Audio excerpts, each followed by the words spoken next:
1161 ईस्वी में जब से पवित्र जगन्नाथ मंदिर बना, तब से ही दालमा प्रभु को चढ़ाए जाने वाले भोग का हिस्सा रहा है। आज मैं वही दालमा की रेसिपी आप सबके साथ शेयर कर रही हूँ। दालमा वैसे तो उड़ीसा के घर घर में बनाया जाता है।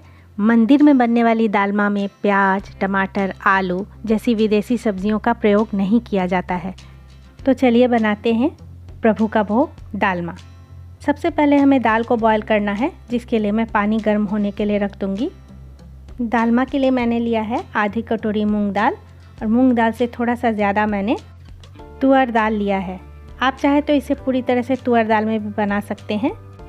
दालमा में दाल के साथ कई सारी सब्जियों को पकाया जाता है। इसके लिए सबसे पहले मैं बैगन को काट ले रही हूँ। दालमा में केवल इंडिजिनस सब्जियों का ही प्रयोग होता है, यानी कि जो भारत में प्राचीन काल से उगती आई हैं उन्हीं सब्जियों का प्रयोग होता है। कई सारी सब्जियां जो विदेश से आई और आज हमारी रसोई का अभिन्न हिस्सा है, पर उन सब्जियों का प्रयोग दालमा में नहीं होता है। पूरी जगन्नाथ मंदिर में उन्हीं पुरानी सब्जियों का ही प्रयोग होता है जो हमारे देश में लोकली प्राचीन काल से उगती आई हैं। अब मैं कच्चे केले को भी काट ले रही हूँ। इसे मैंने 4 टुकड़ों में काट लिया है। छिलके को उतार कर केले को भी 4 टुकड़े में काट लीजिए और केले को पानी में डाल के रखिएगा ताकि इसका रंग काला ना हो सके। पानी अच्छी तरह से बॉयल हो गया है। अब इसमें मैं दालों को डाल दूँगी। मैंने मूंग दाल और तुअर दाल दोनों को डाल दिया है। साथ में मैंने डाला है हल्दी और सेंधा नमक। प्रभु के भोग के लिए केवल सेंधा नमक का ही प्रयोग कीजिएगा। जब तक हमारा दाल बॉयल हो रहा है तब तक मैं कुछ सब्जियों को काट ले रही हूँ। मैंने चटैल काट लिया है, साथ ही मैंने कोहड़े को भी बड़े टुकड़ों में काट लिया है और परवल को भी मैंने 4 टुकड़े में काट लिया है। नारियल को भी मैं कोड़ ले रही हूँ। आप चाहे तो नारियल को कद्दूकस कर सकते हैं। मैंने आधे नारियल को कस लिया है। दाल हमारा हाफ डन हो चुका है। जैसे ही दाल आधा पक जाए, अब इसमें मैं डालूँगी सब्जियाँ। जो सब्जियाँ देर से गलेंगी उन्हें मैं पहले डाल रही हूँ। इसमें मैंने डाल दिया है परवल, साथ में मैंने डाल दिया है चटैल, जिसे कि कटौला भी बोलते हैं, और उसके साथ ही मैं इसमें डाल रही हूँ कच्चा केला। दालमा में आलू की जगह शकरकंद और यैम यानी कच्चू का प्रयोग किया जाता है। मुझे अभी ये दोनों सब्जियाँ नहीं मिली, इसलिए मैं इन्हें नहीं डाल रही हूँ। अगर आप भोग के लिए दालमा नहीं बना रहे हैं तो आप आलू का भी प्रयोग कर सकते हैं, पर मैं भोग के लिए बना रही हूँ इसलिए मैं इसमें आलू का प्रयोग नहीं करूँगी। थोड़ी देर बाद इसमें बाकी सब्जियाँ भी मैंने ऐड कर दिया है। मैंने डाल दिया है कद्दू और साथ ही मैंने डाल दिया है बैगन। ये सब्जियाँ जल्दी पक जाएंगी, इसलिए इसे मैंने थोड़ी देर बाद डाला है। अब इन सबको मैं ढककर गलने तक पकाऊंगी।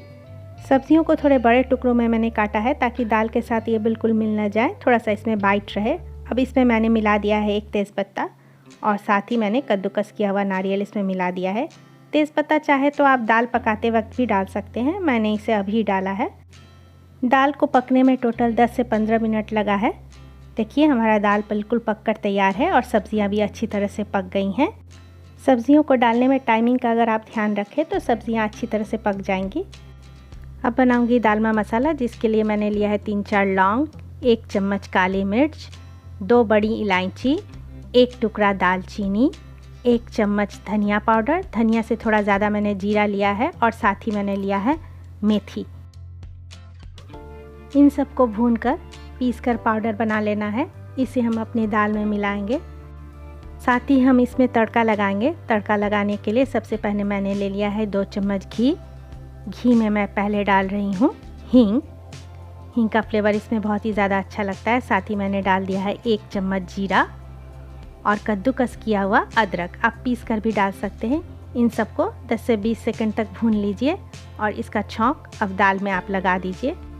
दालमा में ख़ास किस्म की बड़ी, जिसे नाड़ी बड़ी बोला जाता है, उसे भी डाला जाता है, पर यहाँ मार्केट में मुझे कहीं भी नहीं मिला, इसलिए मैंने इसे नहीं डाला है।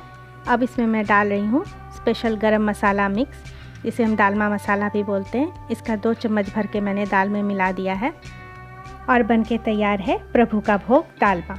उड़ीसा के घर में जब दालमा बनाया जाता है तो उसमें लाल मिर्च का भी प्रयोग होता है, कुछ जगह टमाटर का भी प्रयोग होता है, पर पुरी के जगन्नाथ मंदिर में लाल मिर्च या फिर हरी मिर्च का प्रयोग नहीं होता है, क्योंकि 16वीं सदी में ये दोनों सब्जियां पोर्तुगीज़ के साथ हमारे देश में आई थी। मैंने अपने तरफ से इस रेसिपी को ऑथेंटिक बनाने की बहुत कोशिश की है। कुछ सब्जियां अभी मुझे मार्केट में नहीं मिली, इसलिए मैं प्रभु के भोग में इसे डाल नहीं पाई हूँ। आज मैं प्रभु जगन्नाथ को इस दालमा का भोग लगा रही हूँ। 27 जून को पवित्र रथ यात्रा की शुरुआत हो रही है। आप भी इस रेसिपी को बनाइए और प्रभु जगन्नाथ के चरणों में इस भोग को समर्पित कीजिए। अगर आपको ये रेसिपी अच्छी लगी तो प्लीज़ मेरे वीडियो को एक लाइक कीजिएगा और मेरे चैनल को सब्सक्राइब कीजिएगा, ताकि मैं जब भी कोई ऐसी रेसिपी डालूँ तो आपको नोटिफिकेशन जाए। और अपना प्रेशियस कमेंट नीचे कमेंट सेक्शन पे दीजिएगा। आप सबका कमेंट पढ़ के मुझे बहुत ही ज़्यादा मोटिवेशन मिलता है। तो मिलती हूँ अगले वीडियो में, तब तक के लिए जय जगन्नाथ।